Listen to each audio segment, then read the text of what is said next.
Félicitations à tous les imams. Félicitations à vous, surtout pendant ce mois de Ramadan, les 10 derniers jours, les Laylatul Qadr. Félicitations à vous. Vous faites un gros boulot.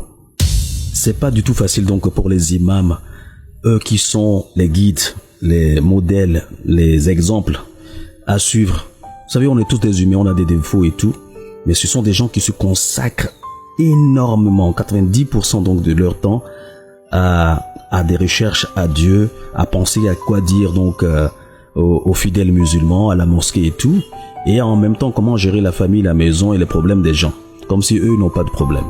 Félicitations à vous, vous avez le cœur. Mais moi, ce que j'ai envie donc de vous dire, c'est beaucoup plus parler par rapport donc à Laylatul Qadr et puis à Cham.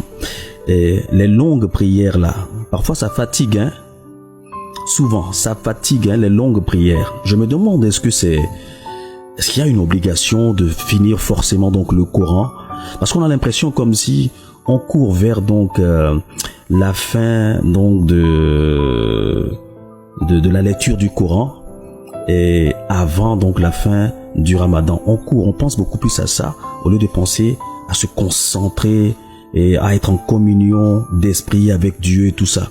On est beaucoup plus dans une compétition avec soi-même. Je ne sais pas si vous l'avez remarqué aussi.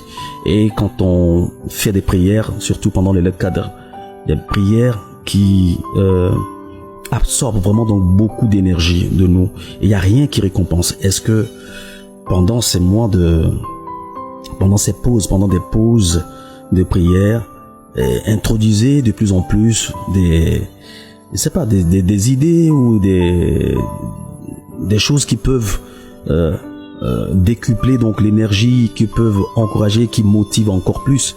Vous savez, l'homme est comme ça. Quand il est trop fatigué, il ne peut pas parler parce qu'on est dans la prière. Si toi tu parles, on te dira, ah, toi tu n'es pas un bon musulman. On a cette faiblesse là et c'est pas bien. Je ne suis pas sûr que Dieu vous en voudra pour ça, hein. Non, jamais. Je ne suis pas sûr.